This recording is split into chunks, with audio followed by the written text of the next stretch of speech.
Everyone. Welcome to the Super Speedway Kings Truck Series. We are racing at Daytona tonight, and we're looking forward to another exciting race with these guys driving the NASCAR Truck Series trucks. It's going to be a good race tonight here at Daytona. We're glad you're joining us here on the IWM Broadcast Network. Yeah, So looking right forward now, to a great race here tonight, Jeff. It's season 9, and this is our 5th event, and looking forward to a great evening. Thank you, folks, for joining us here on the IWM Broadcast Network, where we bring you each week on Tuesdays the Super Speedway Kings. And tonight, as we've talked, they changed venues, and we are back at Daytona.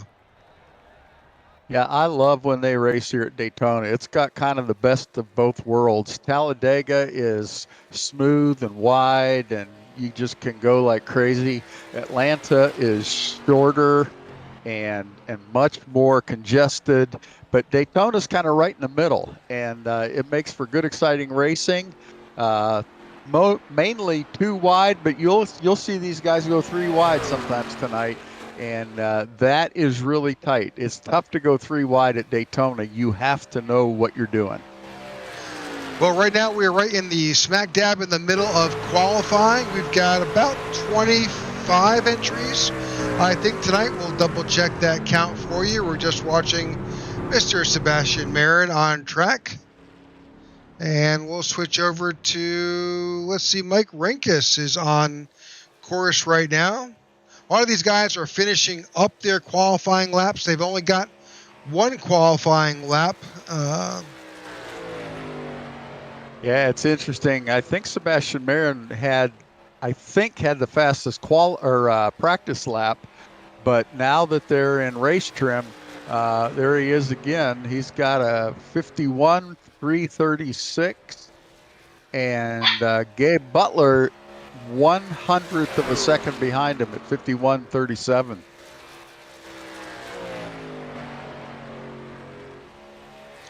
All right, we are watching through the field. About half the field has made it through qualifying, and while they're doing that, let's take a look at the track facts for tonight's event.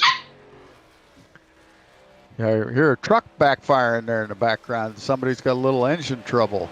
But tonight's race here at Daytona, 77 laps. These drivers will have 2 opportunities for a quick repair.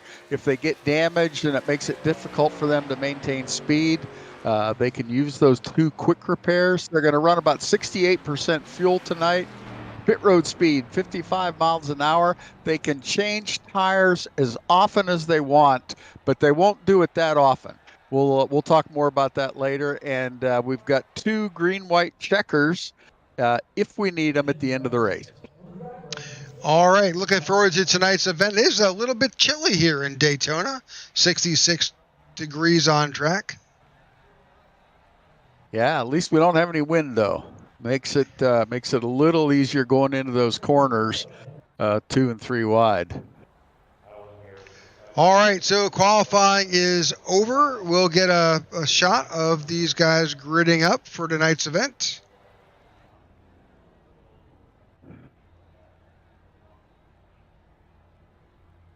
And let's get ourselves a qualifying order. Pole sitter Sebastian Marin, I just noticed he's got a I rating of 7,100, actually 7,133, and a safety rating of 4.99. So he is up there on the spectrum. He's also our points leader, Rick. And here we are finding him first on the pole. So Sebastian Marin, the 23, is on the pole. 2 is outside. Gabe Butler in that 88. Cody Nagels fills in right behind our pole sitter in the number 6. With Everett Lane to the outside, James Mohan is in 5th, and Dean Wilkinson is in 6th. Mike Rimkus is in 7th, and Michael Mallow is in 8th. Brad Allison in 9th, and David Bond in 10th. Kevin Freeze is in P11 tonight, and John Ward alongside him in position 12. Starting 13th is Tom Dixon from Florida. Sitting beside him, Zachary Workman. Shane Posey is in the next row in 15th. Brian Bussard in 16th. Eric Laurie is in 17th position. Jorge Rincon is in 18th. Brian Rainville in 19th. And Brian Kimbler making up the top 20. In 21st, the 111 of Edward Fielder. 22nd, Richard Sanchez in that 510. And rounding out the field, Todd Siebels in the 45 is in the 23rd slot. All right, let's. I'm sure this field is about to get underway. They seem to have everybody is now in their car, and the pace truck is underway. We've got our top 5 season stats. We want to take a listen to those. Sebastian Marin, we mentioned, is the championship points leader after 4 races. He's got 2 wins, 2 out of the 4. Pretty good record so far. Todd Siebels, who is starting last tonight, that makes no indication of how this guy runs because he's in second spot in the championship points battle, 33 points behind Sebastian Marin. Followed in third position by Zachary Workman. Fourth is Cody Nagels, and top 5's rounded out by Robert Rock.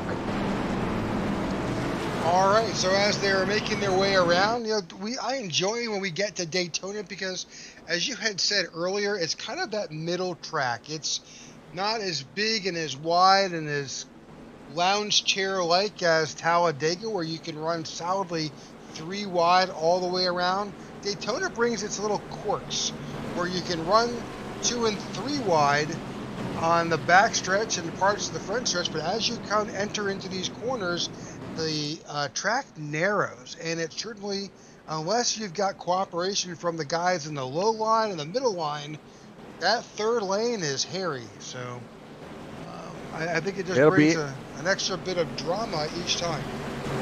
Really interesting to see how much they use it. We have a brother combo that I don't think are running tonight. They tend to get up to that third line quickly, but they're not here this evening. All right, green flag is out, and we are underway here at the Super Speedway Kings at Daytona. We've got 77 solid laps for you, and we'll bring you each and every one as these guys make their way on lap number 1. Good, clean start by those first 6 trucks. They got up there in good position, good formation. The rest of the field starts stringing out a little bit, but I have a feeling they'll get clumped back up together here soon. You already see guys changing lanes. So Cody Nagels has given Sebastian Marin a good push on that low line, but as you just saw, that's the 24 of Everett Lane. He's tucked in behind the 88 of Gabe Butler. And now that outside lane's got the 55 of Dean Wilkinson starting it with the 7 of James Mohan behind him. And as we call this, you will see them change lanes, and we will be completely caught as those names change and those positions change. Every week, it happens multiple times every race. But that's what makes exciting racing. When you see these guys jumping from lane to lane, you can see them there in the back of the field. That 4th, 5th car now on the outside changing lanes. Just had somebody else pop up to that outside lane. They will use the gaps in between other vehicles to try to advance their position. So if the outside lane has a run and there's a gap, you'll see one of those inside trucks move up into that gap to try to take advantage of that run and get themselves closer to the front.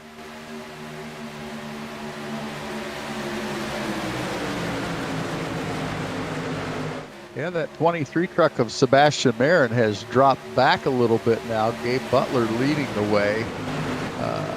Those two guys race very, very well together. They've been doing this for a while and know how each other thinks. They can almost see each other's moves before they take place. You've got the team members of the Team Extreme on that outside lane. That's the 211 of Michael Merlot. He's got the partner of James Mohan in front of him in the 7th. Those are teammates, and there's a number of teammates out here, and you can see as the race begins to mature, those teammates will look for each other and do some good drafting together and work their way to the front. But when it comes to crossing that finish line, gloves are off. Well, that is the truth. The teammates have a channel that they can talk to each other on. So, give you an example, the Bootnaka team. You've got the 071 of Eric Laurie, the 19 of Zach Workman. You've got Everett Lane, Kevin Fries, Rick Sanchez, Cody Nagels, Gabe Butler, and Jimmy Crow. Those guys are all on their own unique channel, and they can talk to one another and they can strategize. They can tell, hey, the outside line's got to run. Hey, watch, there's a wreck coming up in turn 2. Things like that, where they can communicate with each other, tell each other what's going on, and essentially, or one of the most essential things, I should say, is they can tell each other when they're pitting. Because when you pit here at Daytona or Talladega or Atlanta, you want to pit with a partner, at least one partner, preferably more. And you'll see these guys pit in bunches, because if you're out there all by yourself, you're going to lose the draft and you're going to get lapped in a hurry. Speaking of pit stops, I think our plan is around lap 21. Is that correct? 21, Chad? That should be about right. Last time we were here, I said they're going to pit around lap 25, and they all came in at 20 and 21.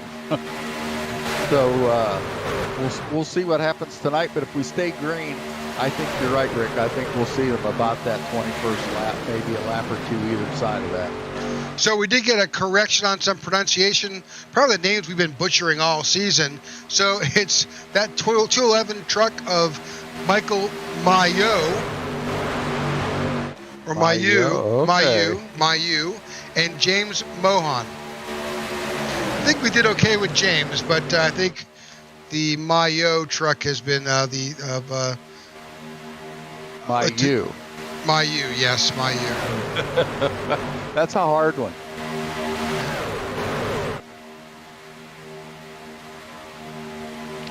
I would have figured that for Malo. That's what it looks like to me. But yep, he knows better than we do. Correct. So, no, we appreciate that from a YouTube watcher. So thank you so much for tuning in and making that pronunciation. We've got, on average, each week, we've got another 75 folks that we tend to call. And do we get their names right each time? Heck no, I wish we did. But thank you for chiming in to Michael Mayu. Yeah, another one that I was butchering all season is I kept calling him George, and it's Jorge. So we will try to pronounce Jorge Rincon correctly from now on. And anybody out there hears us saying something else wrong, please let us know. We do not want to butcher these guys' names, but unfortunately we don't have a lot of opportunity to talk to them prior to the race.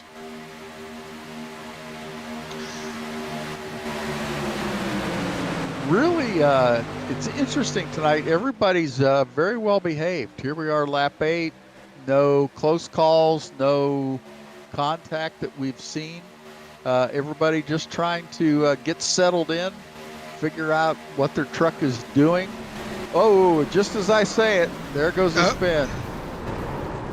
A big one here, our first caution, and it's got everybody involved. Boy, that must have happened up near the front, huh? Yep, we'll go back and take a look. I know Cody Nagels, Everett Lane, Dean Wilkinson were involved. A lot of drivers were caught up in this event.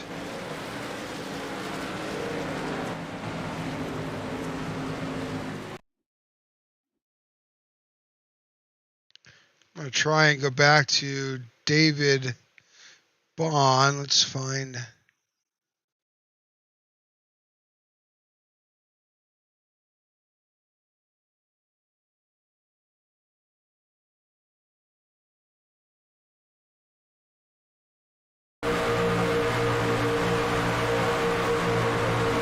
Oh, it's with the leaders. Yeah. Well, that 55 truck just came down. I don't know if he got a bump. Looks like he might have, because that's, well, Not sure how close I can get. Let's get to the 55 here and try and see what we can see. Maybe the nose of the 88. Let's see if we can get a better picture off that nose of that 88. Right side, maybe.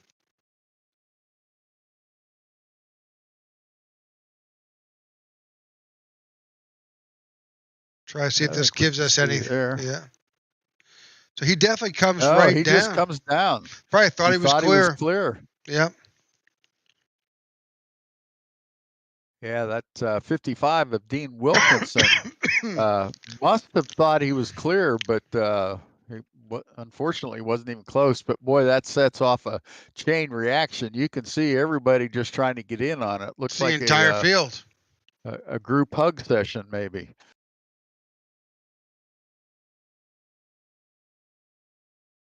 All right. Well, Yeah, unfortunately, that's one of the things as you see cars starting to pit now.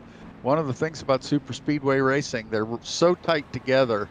When there's an incident, that you're just right on top of it before you can blink your eyes.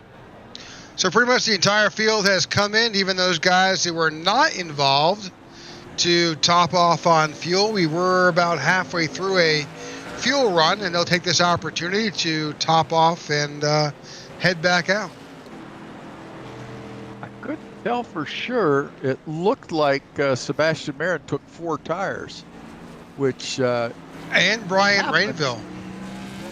Interesting, because a lot of times you'll see these guys take 2 and 2. They'll take 2 right sides on the first pit stop, 2 left sides on the second one, and go back and forth every stop, because that way they can get out a little bit faster. 4 tires takes more than a tank of fuel, and so a lot of times you'll see them do 2. But I think they felt like they needed tires worse than they needed track position right at this point of the race. Well, a lot of it's kind of an even split. Some guys just came in for fuel and topped off, and about the other half took both tires and fuel. So, all right, so we are at lap 11. I want to take this time. I know that there was a post earlier with Charles Johnson. Charles is also one of the guys who participates in this league, and apparently there was an incident with Charles's brother-in-law. We know that there was an issue with a fuel tank that unfortunately had exploded and had impacted his brother-in-law. We wish their family the prayers and good healing, and hopefully it's all going to be okay. But we're sorry to hear about that, Charles, and we wish you all of our prayers here at the IWM Broadcast Network. Absolutely. Boy, we hate to hear that for some of our racing family. It's tough when you see people go through that. Even tougher to go through it. So I echo that, Charles. Yeah, you can't lose sight of the fact that, while we are here broadcasting a simulation, a race here with iRacing, it's really just a bunch of guys and girls who are out there who are enjoying the fellowship of racing and time spent doing this, which is what we love. So we appreciate and certainly our prayers go out. So absolutely. Under caution here at lap 12 with an incident sparked by the 55 truck of Dean Wilkinson. Dean's always up near the front too, so that's just one of those things that happens. You can't be perfect in this, and unfortunately when you're not, a lot of people you saw get caught up in it.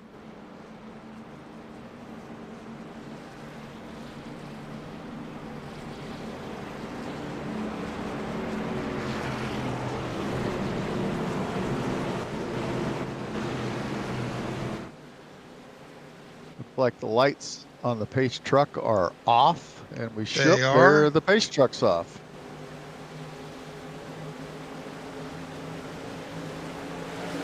And the green flag is out, and James Mohan takes us down into turn 1. We are underway.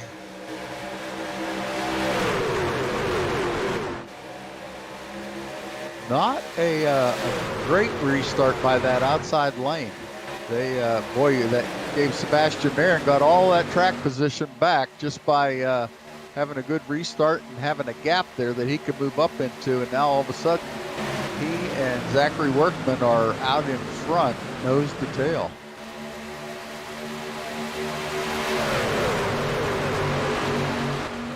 Good to see Brian Rainville riding up front. If all goes according to past history, Brian will be messaging us during the race.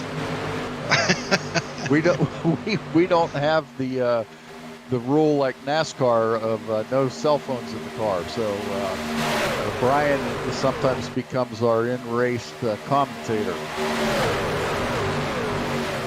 All right, lap 14 is in the books. Solidly, that outside line's got those, the 7, the 411, and the 211 of the Team Extreme, nose to tail. Now that 7 drops down to that low line. Oh, the 14 into the... Ooh. Well, we saw that one. Yep. Yeah, that 14's Mike Rimkus. I don't know if he got loose or got an arrow push, but he just went right up the track, right into that yellow truck. I can't even read the number. Oh, that was the 511 of Richard Sanchez. The 14 tries. Okay. He tries to save it. Dreaded yellow line syndrome. Yeah, he caught the apron. Yep. We saw that a couple races back where that was the cause of over half of the cautions was that truck or car, whatever we're driving, going down below that double yellow line, and the angle of banking changes. That apron's almost flat, and that upsets the car when you get down there. Trying to get a better shot of it.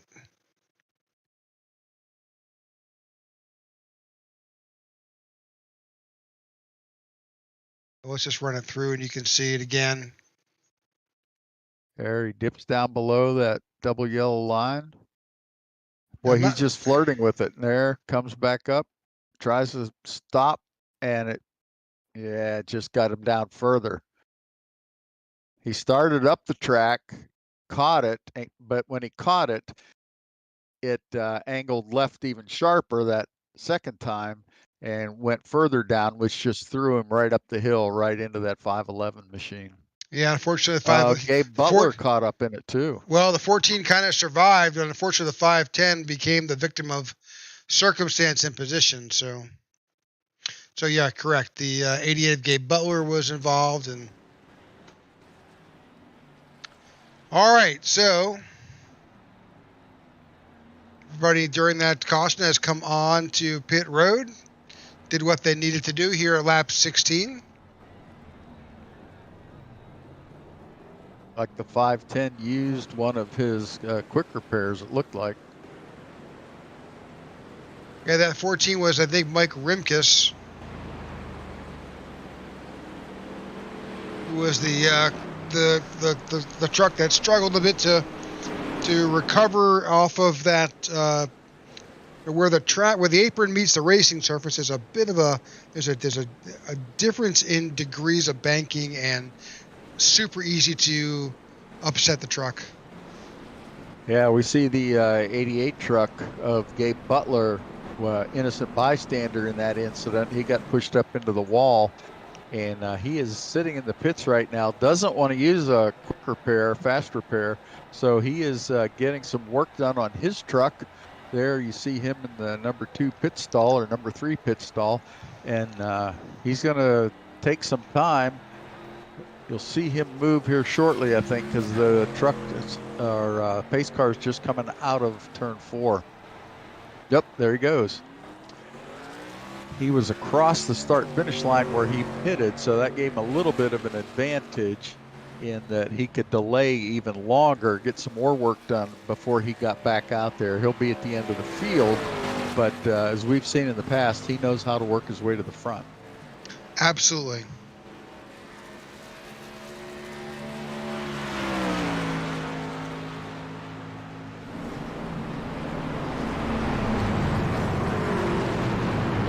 Well, all right, like so lights are off on top of the pace truck.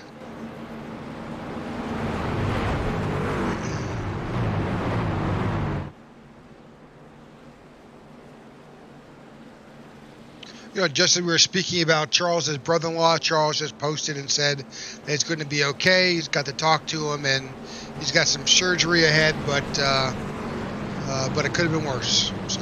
Boy, I'll say we're thankful to hear that. Exploding fuel tanks, that just doesn't sound good when you hear it. I mean, your mind is drawn to one of the worst possibilities, and it's just really good to hear that he's doing well. Glad to hear that. Okay, so we are right now. Lights are off. We're about to enter turn 3. The 7 truck of James Mohan is our control truck. Sebastian Marin is going to be on the outside. He's got the 411 behind him. The 7 has the 19 of Zachary Workman, who's sporting a new paint tonight. Zachary is typically in that Instacart truck, but he's now in an RBN truck tonight. Which just makes it tougher for the broadcasters. We get used to seeing what we see, and makes it tough. But hey, I love the look of that truck. Yep. All right, we are back underway here at Daytona. Saw the 19 truck there that we were just talking about of Zachary Workman come up there and give the 7 of James Mohan just a little bit of a tap in between the tri-oval and turn 1, just to give him a little bit of a push out in front of the 23. That outside line now had a bit of a run there, which is unusual coming through a corner, but boy, they get on the backstretch and they are really 19. Yeah, that's the 215 a bump there. Well, that the 7. 211. Yeah, I couldn't see where that one started, but somebody went backward. So the 411 is dropping down. The 83 was above him. That's Shane Posey on the outside. He's got the 38 of John Ward behind him. So we got some shuffling in between the lanes here. The 411 of Tom Dixon now begins to show the way. He's got the 23 of Sebastian Marin behind him, and the 7, which is a teammate of his, with James Mohan. 19 of Zachary Workman behind him. Jorge Rincon is back there in the 92.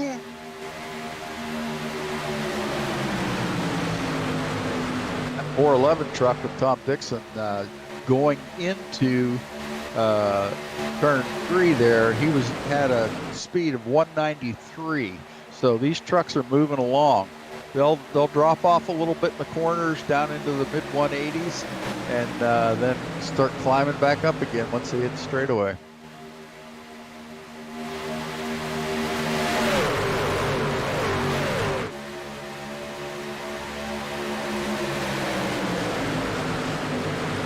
All right, we are side by side here at Daytona with the Super Speedway Kings. Continuing to show us the way here is the 411 of Tom Dixon on the inside, and the 23 of Sebastian Marin on the outside.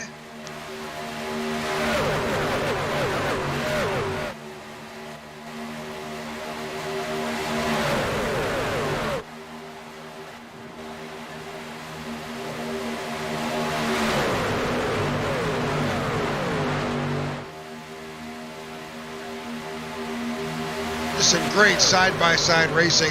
We've been covering this league for a couple seasons now, and it's so easy that we just sit here and marvel more sometimes as fans and spectators as we watch these guys drive each and every week. In fact, speaking of that, why don't we go on board with Tom Dixon or Mike Ribkes? Let's go with James Mohan. Let's go on board with James.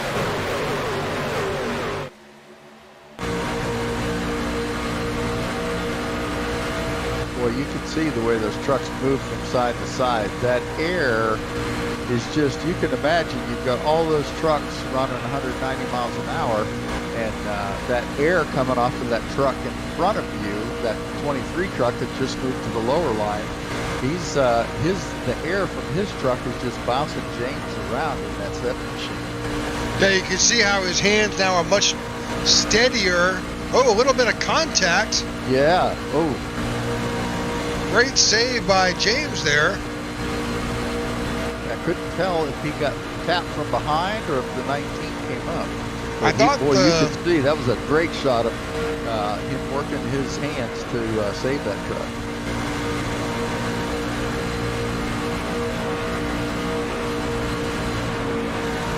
He's got the 14 of Mike Rimkus on his left side.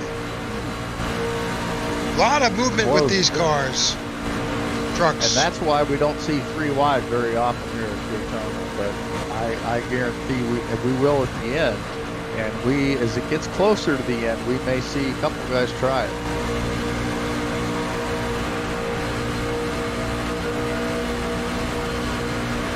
The only way you can advance your position is to get out of line, really. You've got to be able to change and jump from line to line in order to be able to advance. Otherwise, you're just playing follow the leader the whole time. Well, with 23 laps in the books, these guys last pitted on lap 15 or 16, so we should be looking for some type of pit strategy, pit stop, sometime around lap 35. We'll see how that plays out if we don't get an incident before then. Dean Wilkinson, who's involved in that earlier incident, is our first car a lap down, and he is the only car a lap down, so there's a good likelihood the next caution he will get his lap back and be back on the lead lap. That's good news for Dean. Yeah, and also I think Everett Lane may also have been caught up as well, and Everett Lane is now 2 laps down. So, but with this, it's if you're going around, you're making race speed, there's always an opportunity to get your lap back. Absolutely. Gabe Butler, who we saw get pushed up into the wall on that last incident, had that long pit stop. He was in the pits for 1 minute and 16 seconds, and that put him at the back of the field, but it kept him on the lead lap. He's the last car on the lead lap and able to stay in the hunt as long as he can stay on that lead lap. Well, I think he's got some opportunity. He can go as far as he can, and I think he's probably hoping to make it to that first real pit stop at say lap 35 or so, and if he needs to, be able to use his quick repair, unless he's already burned through it. I know that there was that earlier incident where he may have been up front. I don't know the status of his quick repairs, but certainly the chance of blowing through too. He made it through that first one because that outside truck came down and I think just missed Gabe, if I remember correctly. But he's off the pace. He's running about 173 miles an hour back by himself, back at the back of the field, and he's running 52-second laps now, while everybody else up front is running much faster. They're running probably in that 48-second range, so he's losing 5 seconds a lap maybe. Well, and he's got about a half the straightaway. In fact, right now, this main pack is coming down to the tri-oval, and he is already in about midpoint between turn 1 and 2, so they're going to catch him rather quickly here. Yeah, absolutely. So that doesn't bode well for Dean, because he will no longer, when that happens, he won't be the first car a lap down any longer. He and Gabe will be battling for position, and Gabe will have a pretty good advantage on him at that point. Well, with anything though, with an incident, they can easily get their lap back. So that's the shot from Tom Dixon's roof cam, and you can see Gabe Butler right there in his sights.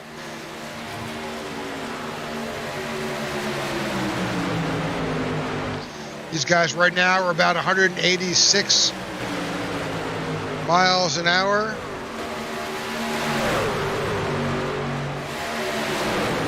Gabe's last running around 170, so they're catching. There you go. You can see right there.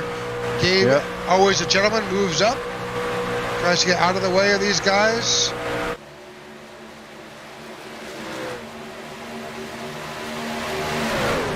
That was a great angle to show that. These guys are all they are competitors, every one, but they're also gentlemen, and they know they race the way they want to be raced. And we don't. That's the nice thing about this league is you don't have the hot dogs, the guys that lose their temper and crash the field because they're mad about something.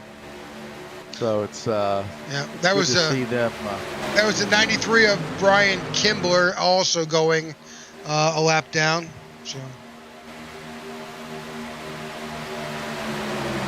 yeah, Gabe Butler, if he can stay tucked in there, now he's running 187. So he's got, when he's in the draft, he picked up 12 mile an hour just because he's got somebody else pushing the air for him and he's not having to use a damaged truck to push the air. So he'll be able to stay up with that main pack, it looks like, at this point.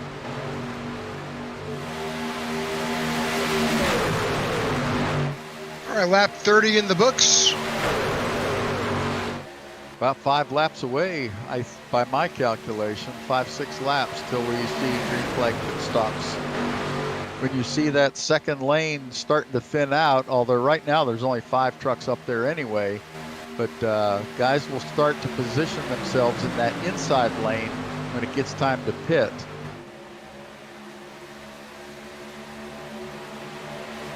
We thank you for tuning in to the IWM Broadcast Network and our broadcast of the Super Speedway Kings here at Daytona.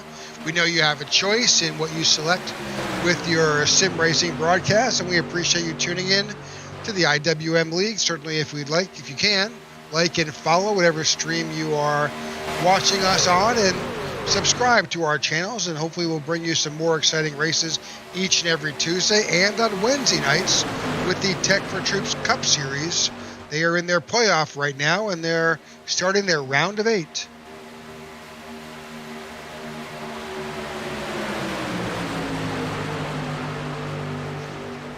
All right, lap 31 is in the books. We should expect to see drivers sometime in the next 5 laps on pit road, and it's always exciting when that's a green flag stop. We'll try to cover that as best we can.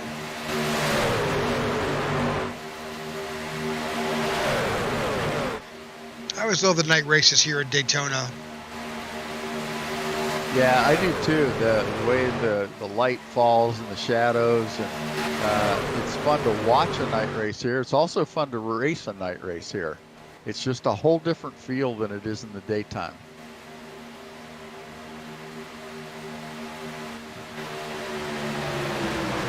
And I think it's the same way with the real life NASCAR races too. I know living in Missouri, I had season tickets to Kansas, and when they were doing night races up there, I just loved that. That was my favorite race. And gone to the Bristol night race once and just loved that too. Just really enjoy the way it just makes it more exciting visually. Yeah, for me, it's been here in Charlotte, and so I've gone to the Coca-Cola 600 and the fall race, which used to be a regular 400 series event. Now it's turned into the Roval.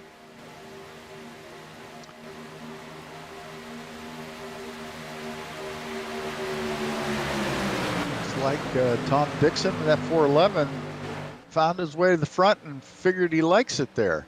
He's just going to stay up there as long as he can. Got the 211 giving him a good push.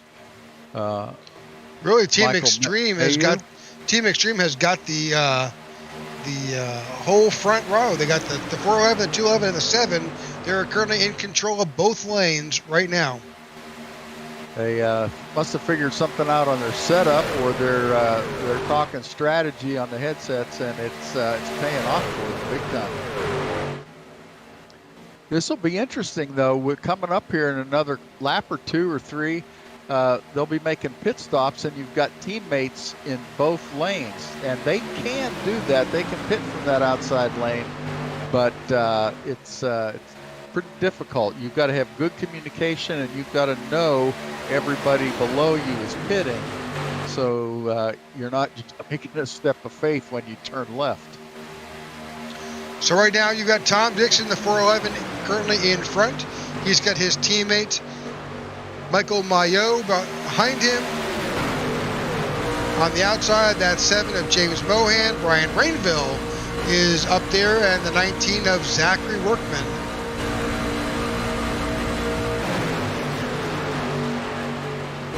Good to see Brian Rainville up front. Field has definitely broken into a couple different packs.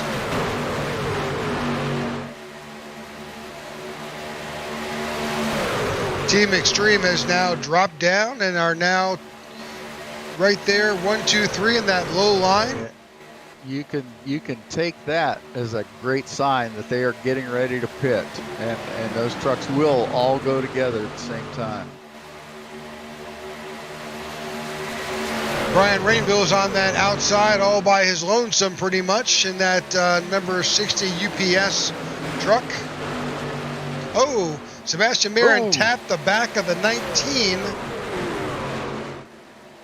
but got that 23 back under control.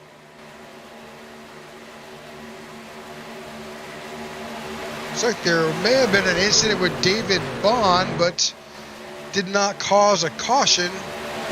We are at lap here 36, and we are expecting to see pit stops at some point. These drivers practice their pit stops. Whoa, little contact there from the 60. Tried to go low, and there was one of the Extreme trucks already down there. Now he found his way down. You can tell he wants to pit too. These drivers practice their pit stops. You watch, this will look like a ballet. They'll come in there, they'll be very coordinated. They practice them themselves, they practice them together. It's difficult going from 185, 190 miles an hour down to 80 miles an hour for pit road. 80 miles an hour seems fast, but boy, when you're going 180 or 190, 80 is pretty slow. We've got the 111 of Edward Fielder, the 45 of Todd Siebels, and Dean Wilkinson. There they go. There we go. Oh, contact. Oh, teammates. 21 the 211 takes out the 411. I think Shane Posey was also involved, the 83. That's unfortunate. So that was like that wasn't quite the ballet we were expecting there. No, that's somebody dropped the other partner. That I know they did not do that on purpose, and I can imagine there's a little bit of chatter on the radio about that. Sebastian Marin and Zachary Workman are in P1 and 2 right now, and they were just talking about going one more lap. So I don't think we'll see them this time, but whoop. And that's the 88 of Gabe Butler. Yep. Gabe was doing a good job of keeping up there. I had my eye on him, and he was able to hang in there. Number of guys came down. The 071, Eric Laurie, Richard Sanchez, Cody Nagels, Kevin Fries also just came back down. They're coming down pit road. Yeah, 5'10", Richard Sanchez almost had contact there on pit road. I think Sebastian Marin and Zachary Workman are going to come in this time. They're coming into turn 3 right now, and they'll be making their way to pit road. All right, those guys made it back out. That was good that Gabe Butler came down at that point. Yep, there they go. Zachary cut down, and Sebastian stayed up a little longer. I thought he was going to try to make another lap. Yeah, you got Zachary Workman, Jorge Rincon, Brad Allison all in. And that will be the last group of drivers that we need to see. Now, interestingly enough, they're coming down here on lap 40 of 77. So we should see them again sometime around 65. So they'll try to figure out. Of course, there'll be a plan on how they get off pit road and then future pit stops, how it all plays out.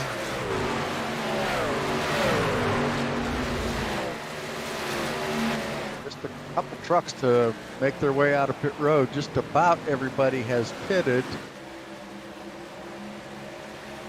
So we're watching Zachary Workman right now. He's currently still shown in first, but he's about to get run up on by this pack, which will cycle him back a little bit. He and Zachary Workman got separated a little bit, and you can see when we get back to that shot that Sebastian's running by himself. Now this pack's about to catch him, and they're going to blow by him on the right side. Hopefully he can sneak up or they come down in front of him, and he'll be able to stay in the draft with these guys. Yeah, I'm not quite sure I see where Sebastian is right now, but we'll find him. Looks like P12. Yeah, P12. Ah, okay. He's picked up with this backpack. Yeah. He's running right there behind the 11. You can see he's got a pack of about 6 cars there running together. All right, but up front, the 7 of James Mohan is currently our leader. You've got the 60 of Brian Rainville right behind him, and the 19 of Zachary Workman is currently showing in P3. John Ward is sitting in 4th. Mike Grimkus is showing in 5th. Eric Laurie in 6th. Jorge Rincon in 7th. Cody Nagels is currently scored in 8th. Kevin Fries is 9th. And Richard Sanchez is in 10th. Yeah, you got the top 5 cars in that lead draft, and then you have position 6 through 13. So the next 7 cars in that second pack. Working to get their way back and catch up with these guys. They're running about 5 seconds behind the leaders right now, so they've got a long way to go to catch back up.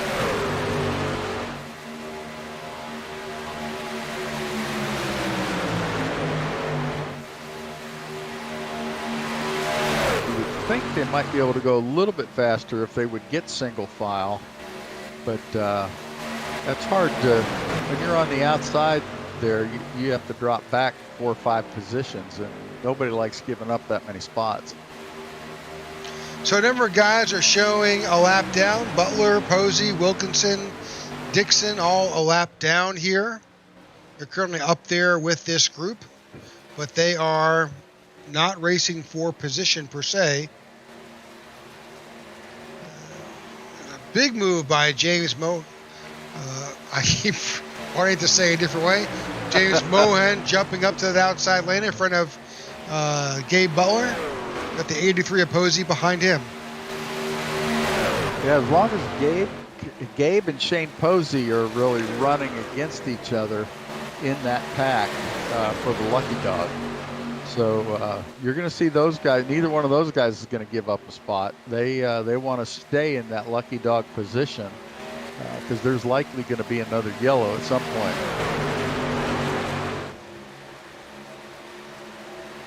Yeah, that's really at this point the only way to get your lap back. Yep.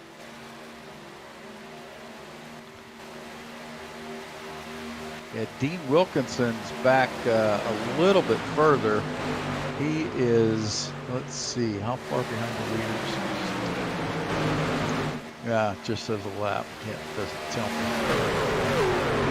He is, he's neck and neck with Gabe, so they're battling it out. Oh, now Shane is ahead of, yeah, you got Shane, Gabe, and Dean Wilkinson. The first 3 cars a lap down are also running nose to tail, so that'll be a good battle to keep an eye on. I'll put one of my screens on that one. They're trying to work their way back up. But James Mohan continues to show us the way. He's got the 19 of Zachary Workman, and sitting in third, Brian Rainville. They're making their way past that extreme teammate.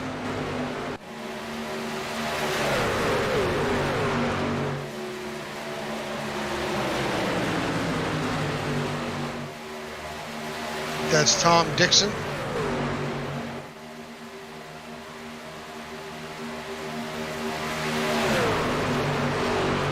You think that second lane would have formed back up now, but every time we have a round of green flag pit stops just like this, it breaks the field apart, and it takes a while to get formed back up. Now with lap 46, 47 right now, that's already about halfway through their fuel run, so we'll expect to see them down somewhere around lap 60.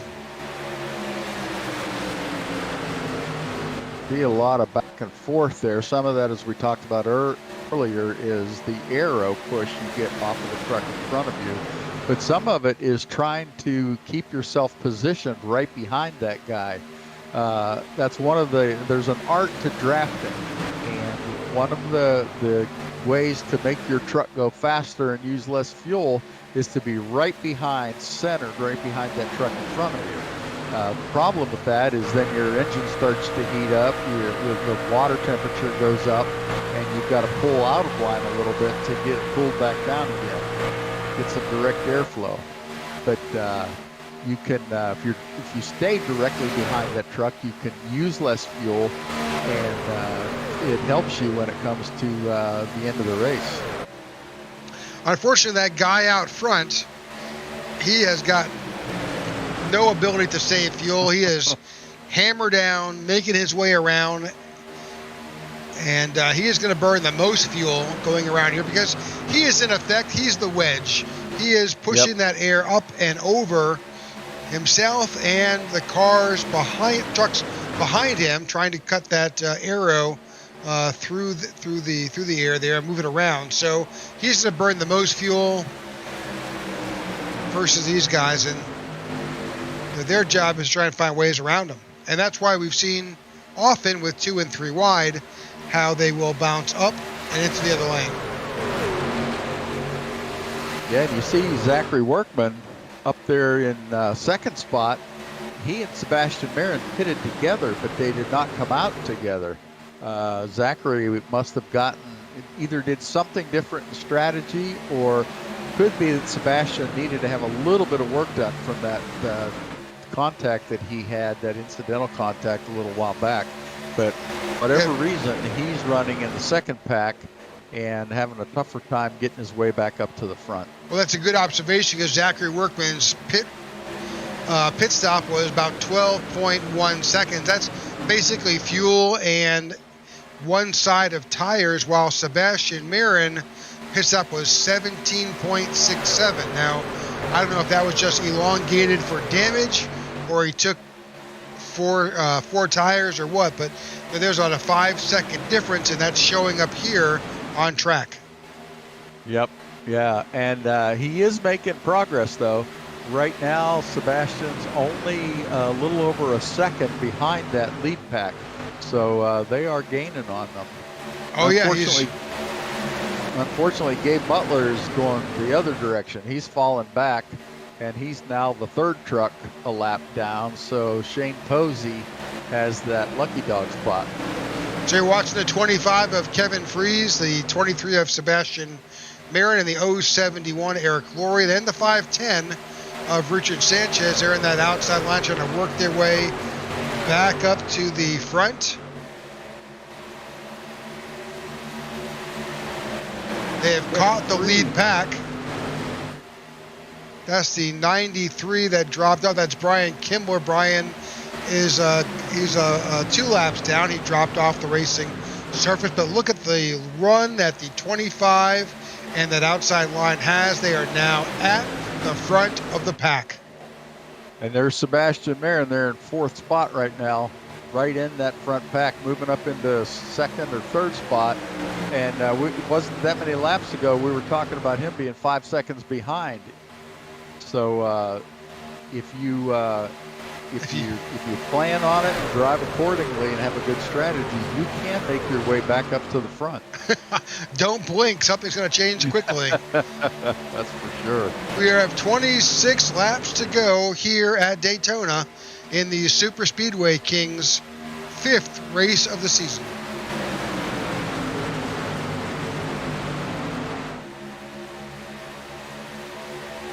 Kevin Freeze in that 25 truck.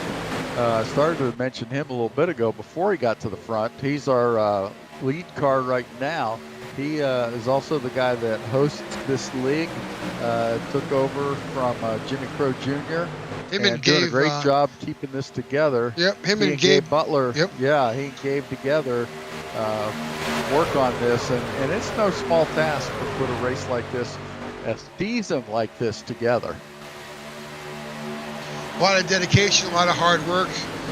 Very proud to have been engaged with this by Jimmy and to continue this relationship under the new leadership here at the Super Speedway Kings.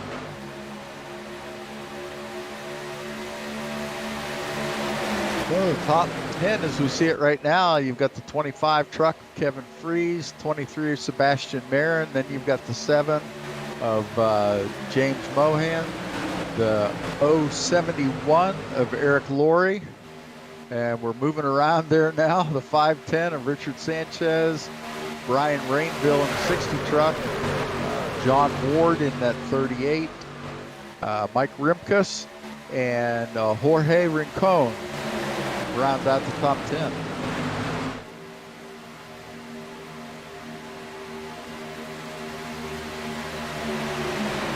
All right, a classic battle that we're seeing here with the Super Speedway Kings, with Sebastian Marin on that outside, the 25 of Kevin Freeze in charge of that lower line, and these guys are nose to tail, too wide here at Daytona. You know, when I get in my sim and run a super speedway track like this, it's all I can do to focus on the race. And I know the folks watching at home can't hear the driver's channel, but I can. I'm listening to two of these drivers. They're running in a pack like this at 190 miles an hour, just a couple feet apart from each other. And they're talking about a mutual friend of theirs that they know that one of them just saw recently. Just casual chatter, casual chatter. Casual chatter.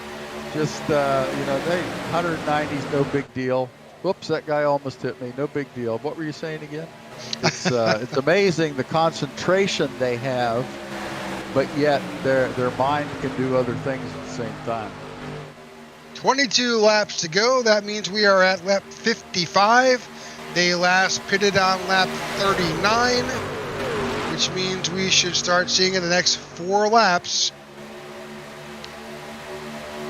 some of these guys coming down pit road for what will be their last stop of the night. Yep, 22 to go. This has been a relatively, we've only had 2 caution flags. Oh, knock wood somewhere. Oops. Yeah, I shouldn't have said that, should I? Every time I say it, somebody hears me and decides, okay, we'll show you. Well, there's a lot of movement. You see that 38 truck of John Ward as he comes off turn 4. There's a lot of lateral movement on that truck. And what we probably have not mentioned in a while is this is an open league, open setup league. So that means that these drivers, these teams, the way that these trucks are configured, they're in control of everything. Tire pressure, stagger, how the weight distribution is on the truck itself, the gear ratios in the rear end, all of those things, just like a NASCAR truck, Craftsman Series truck would be. These guys have that ability to do that same thing in the sim. So they're in control of this setup, and if they get something right, they're rocketed to the front. If they get something wrong, they may find themselves super loose as they come out of these corners, because very often, definitely with the way you can set up that weight distribution in the camber and caster of these trucks, you can wind up whipping it around as you exit off of 2 and 4. Great explanation, Rick. And you know, you add to that these guys are also their own spotters and their own crew chiefs. So where a NASCAR team may have, you know, 5 or 6 guys in those leadership positions, you got a spotter and a crew chief and a car chief, pit coach and all that kind of thing. Well, here we go. Here we go. 20 laps to go. They're pit. So this is James, Mohan, John Ward, Sanchez, Pincus, Jorge Rincon, Brian Broussard, Michael Mayo is on pit road, Brad Allison, Todd Siebel, Shane Posey. A lot of guys making this first stop here with it was 20 to go. Now we're 19 to go. These guys will come out. They'll all be a lap down, but everybody else has to pit yet as well. So it's gonna be interesting to see the strategy. Do they go as far as they can go and see if there's a caution? Oh, nope, here they come. Whoa, whoa, whoa. Yep, Kevin Freese 25 came down sideways. Sebastian Marin, Workman, Laurie, and Cody Nagels, they're all coming in for their regularly scheduled stop here. I'm expecting to see, is it just fuel or right side? We'll see with Kevin. It's left sides with Kevin and a fuel stop. Yep, Sebastian Marin took left sides as well.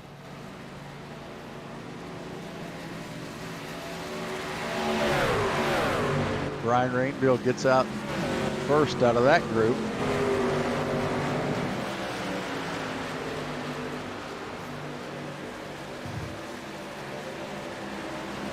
These guys holding it together. This is kind of what we saw the last round, where these guys were able to come out, try to keep ahead of the pack.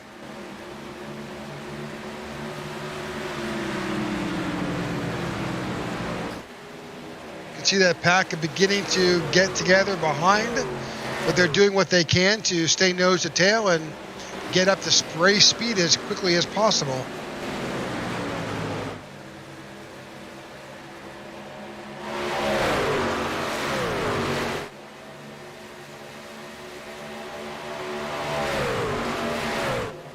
It looked like that's going to put the 111 of Edward Fiedler, the first car lap down. Yeah, if you think that, yeah, I still show Shane Posey's a lap down ahead of. Oh yeah, mine just changed. And he's Gabe, the first car. Yeah. Ed's the second. Brian Rainville's the third car lap down. Yeah, you'll typically see that order change once they go through their cycle of pit stops. Yep.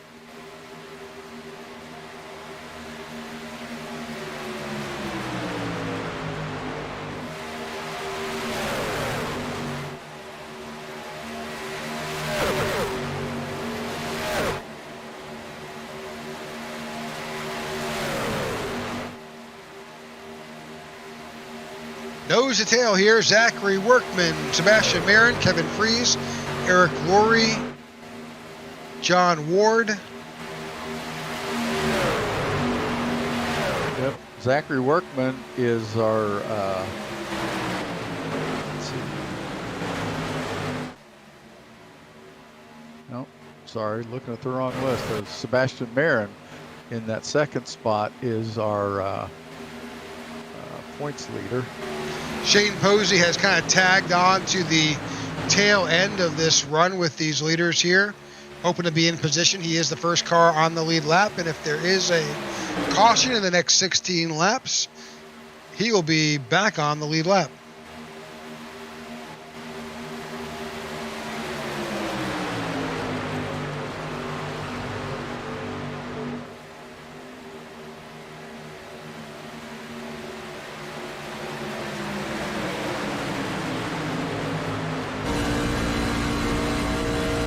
Three drivers in the top 10 that are in the top 5 in our season stats. Sebastian Marin, Zachary Workman, and Cody Nagels. So they are going to want to get their way to the front if they're not there already to get as many points as they can to add on to their totals and keep themselves moving toward that top spot in the championship run. So you saw that outside line of the 38, that's John Ward, and the 7 of James Mohan had come up. The 23 of Sebastian Marin, seeing that run, moved to the outside line there. Now we are 3 wide here.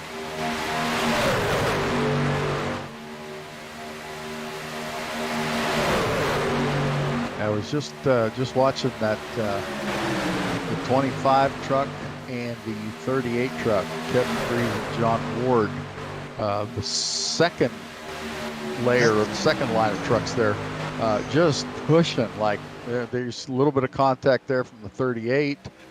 25 was right on the 19's bumper earlier, backed off a little bit for the turns, and now he'll come back up again. Yeah, you can see that. You saw that 38. He's got lots of lateral movement. We've seen that before. Unfortunately, he's right there in the middle. You got the 6 of Cody Nagels, the 510 of Richard Sanchez, and that 24 right there. Yeah, we told you that at the beginning of the race that eventually they would go 3 wide, and that's where they are now. Cody Nagels, Richard Sanchez out there. That 411 then of can't see that truck right now. Where's the there it is, Tom Dixon. Tom Dixon's a couple laps down, but he's still up. Oh, contact. That's 24. Sorry, that's 24. Everett Lane. Yeah. And boy, he got a little bit of contact there and got squirrely. He backed off, saved it. Real good save. So yeah, this lead pack is a mix of cars that are on the lead lap, cars that are laps down, but just good, clean racing. Yeah, everybody trying to keep their wandering to a minimum now that they're 3 wide. And only 2 trucks up. Now there's 3 in that outside lane. I'm curious to see how that 38. Yeah, he wants to get around Sebastian Marin, but contact! They're all wrecking. Oh man, took out Sebastian, took out a couple other trucks there. I couldn't get the numbers. That's the 071, I think, of Eric Laurie. Oh man, that's a tough break with only 12 to go. Definitely some damage there with Sebastian. Was it the 38 that caused that? Let's go back and look.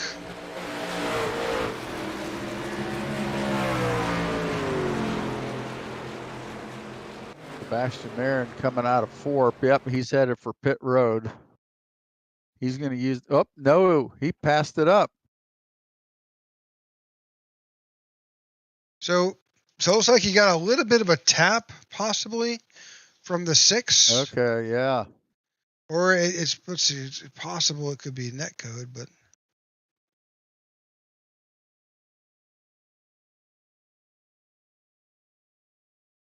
Yeah, I think he got it. I think he tapped him. See if there's a better angle here. Let's try the. Bear with us, folks, as we try to look for a slightly different angle.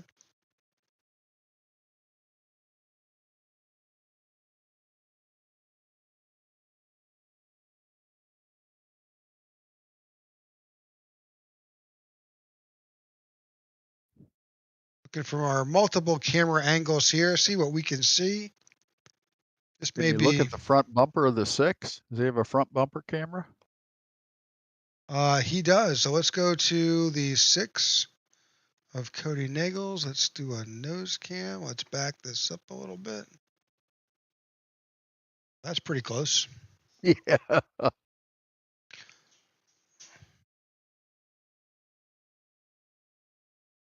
Now Sebastian Marin's pitting now. Must have had to wait for the pits to open. So right here, we're on the nose of the 6.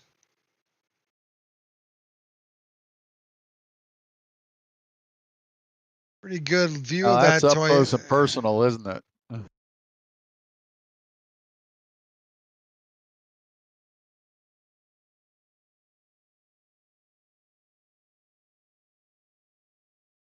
Yeah, it looks like contact. Yeah, to me. just a bit. And there he goes. Yep. And unfortunately, at that point, they're spinning. 6 is out. He broadsides the 23, takes out the 71. Man. 25 gets completely spun, and then unfortunately that catapults him into the 7. 411 gets caught in the door. Boy, he saved it, though. That was a good save by Yep, 411. absolutely. Then he almost got into the 7 from his momentum. All right, so with 10 laps to go, a good number of drivers have come down pit road, but not everybody. Pretty much the top 8 chose to stay out because of track position. Looks like Zachary Workman's going to be the control car for us, followed by Cody Nagels and Richard Sanchez. But boy, with 9 laps to go, this if you're in the top 7 or 8, this is still anybody's game. We've seen crazier things happen. This one is not going to be over till it's over. 9 laps to go. We've got the opportunity for 2 green-white checkers should we need them. Green-white checker is what would happen is if there's before the white flag happens, if we take a caution, then we'll be under a green-white checker, which means when we come back to green, green is the first flag, white is the second flag, and if they make it to the white flag, then the race is over on the next flag, which would be either yellow or checker, but that would be the end of the race. Got that truck backfiring again. I hope it's not the 19. That's a new model. That's a Corgi. It's put out by Chrysler, so it tends to be a little bit brown. So with 9 laps to go here, we're almost, this race is winding down. We have Zachary Workman, who is large and in charge of this event. He does have the 6 of Cody Nagels on the outside. The 510 with a little bit of nose damage is sitting behind the 19. That's Richard Sanchez. And Jorge Rincon is on the outside. Jorge is behind Cody Nagels. Gabe Butler's back up to the first car lap down, it looks like right now. Gabe was the season champion last year. And we are back underway. Green flag here with 8 laps to go.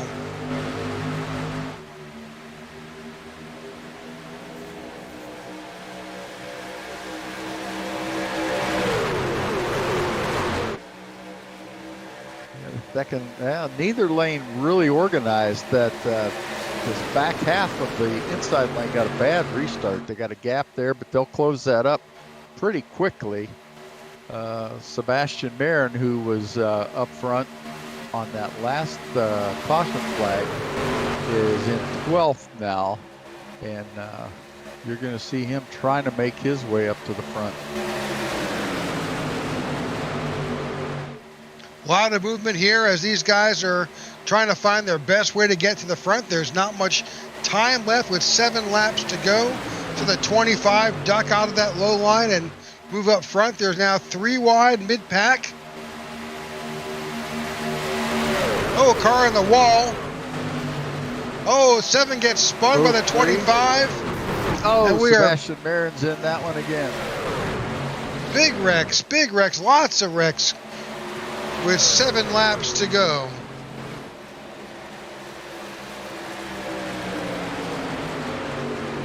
No, James Mohan, Dean Wilkinson, all involved as these guys make their way around to the start-finish line. Let's go back and see what we can see. Let's move back 25.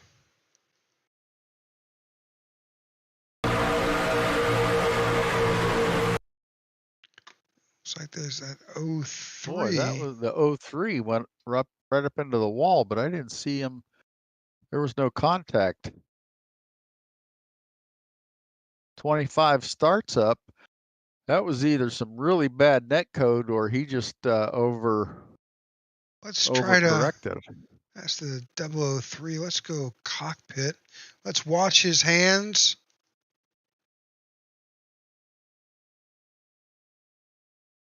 And that little line on the top of the steering wheel.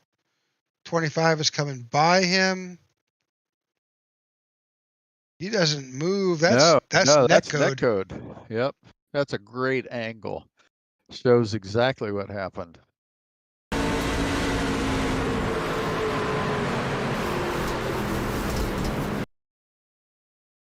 Let's go back and see. So that explains the 03 in the catch in the safety barrier, but not everybody else.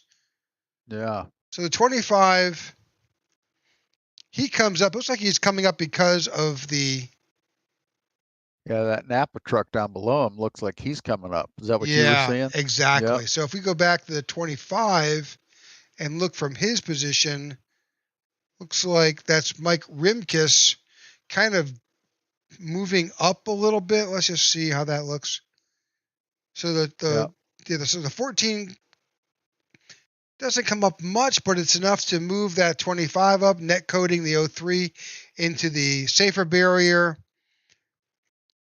Kevin is off the gas, but unfortunately everybody is checking up because of the 510. Yeah. Check it up, and the 7 is spins, winds up collecting the 071, and away we go.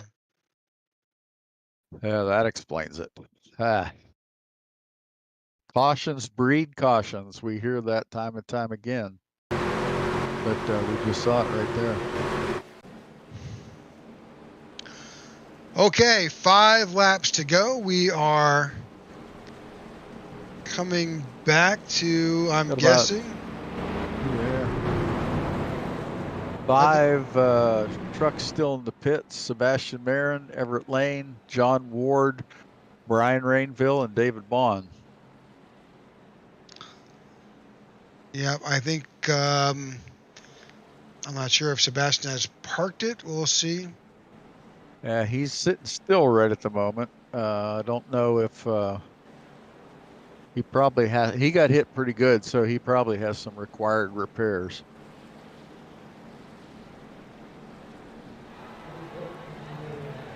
Let's see if Gabe Butler should have got, as long as he wasn't involved in that incident, he should get the lucky dog.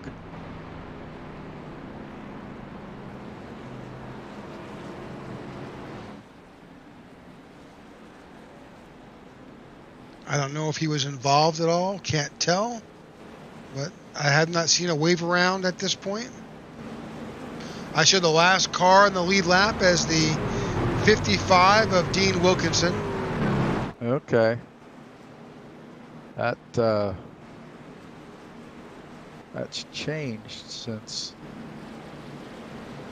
the last lap.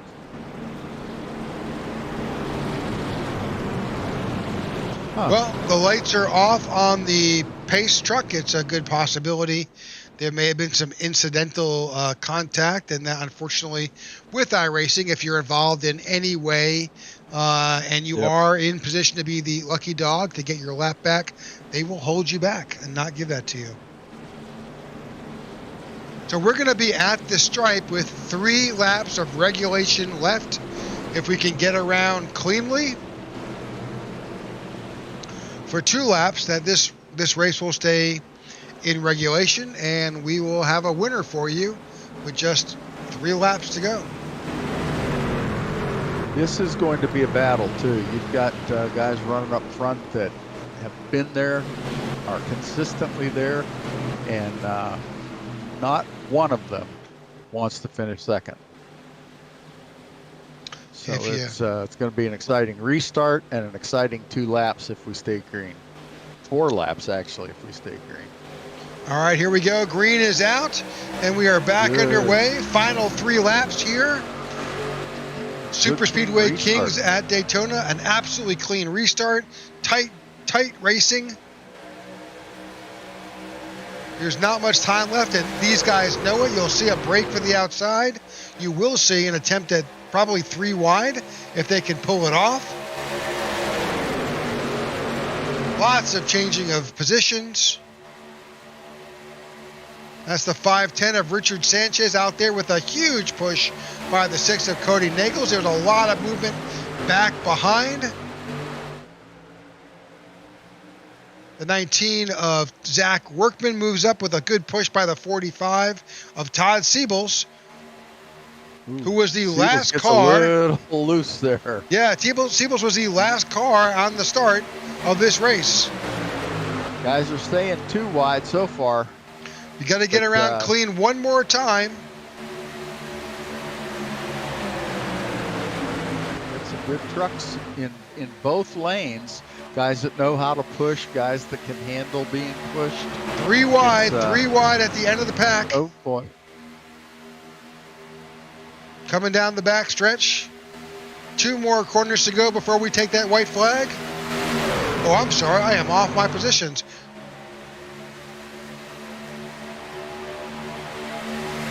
Coming out of turn 4 now, headed for the tri-oval.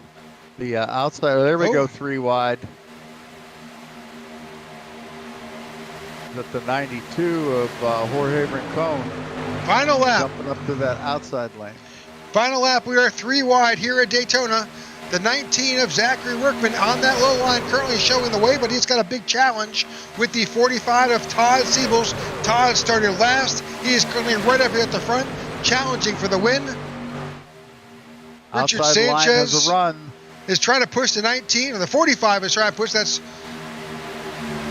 Todd Siebels trying to push the 19 across. Yep. Richard Sanchez on the outside with Cody Nagels. Got the run now.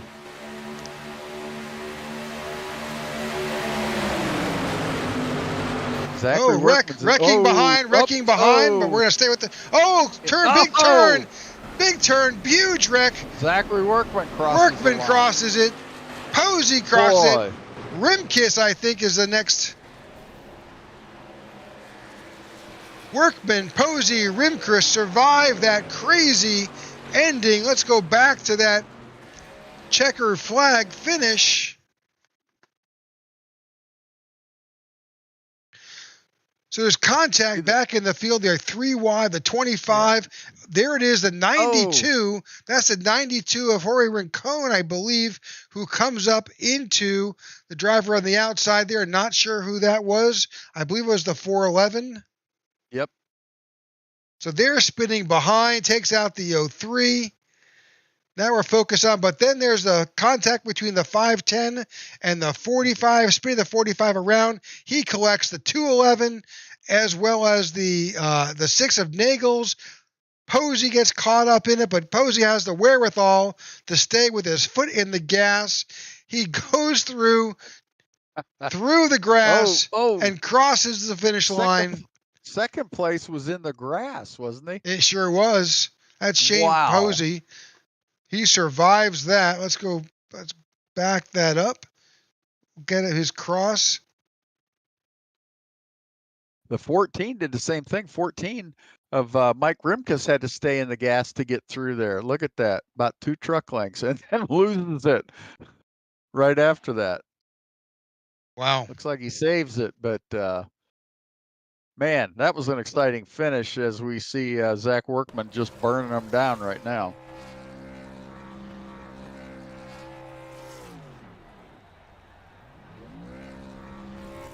Well, this is going to help Zachary Workman considerably when it comes to the points race because Sebastian Marin finished down the list. Where did Todd Siebels? I think he finished down the... Oh, no, he was in 6th place, so he did okay. Well, yeah, but think about it. Zachary Workman, he started 14th. Shane Posey, 15th. Brian Broussard, who finished 4th, started in 16th position. Oh, I'm sorry. He started in. He picked up 8 spots to finish in 4th. So really, just some great charging. Todd Siebels obviously was at the tail end of the field in 23rd. He finished in 6th. Another wild finish here with the Super Speedway Kings in Daytona. Boy, that was exciting. Man. These races, you just never know up until the last minute how they're going to turn out. You saw there people that you thought were going to battle for the lead end up on the wrecker. It's it's an interesting form of racing. It's totally different than short tracks or road courses or even your mile and a halfs. It's a different style. It's a different technique, a different skill set. But these guys do it well week in and week out. All right, so your running order has been finalized. Your finishing order has been finalized, and your winner, Zachary Workman, in the 19 finishes the race. Shane Posey in second, Mike Rimkus in third, Brian Broussard in fourth, James Mohan in fifth, Todd Siebels in sixth, Kevin Fries in seventh, Cody Nagels in eighth, Richard Sanchez in ninth, and Brad Allison in 10th. You got Jorge Rincon in 11th, followed by Dean Wilkinson, Michael Malou, or I got to say that right, Michael Mayu, Gabe Butler in 14th, followed by Edward Fielder, Brian Kimball, Tom Dixon, Eric Laurie is in 18th. Sebastian Marin unfortunately finished 19th. He was our points leader in the championship run. We'll see in a little bit if he still is. And then Everett Lane in 20th. All right, let's see if we can find Mike Rimkus.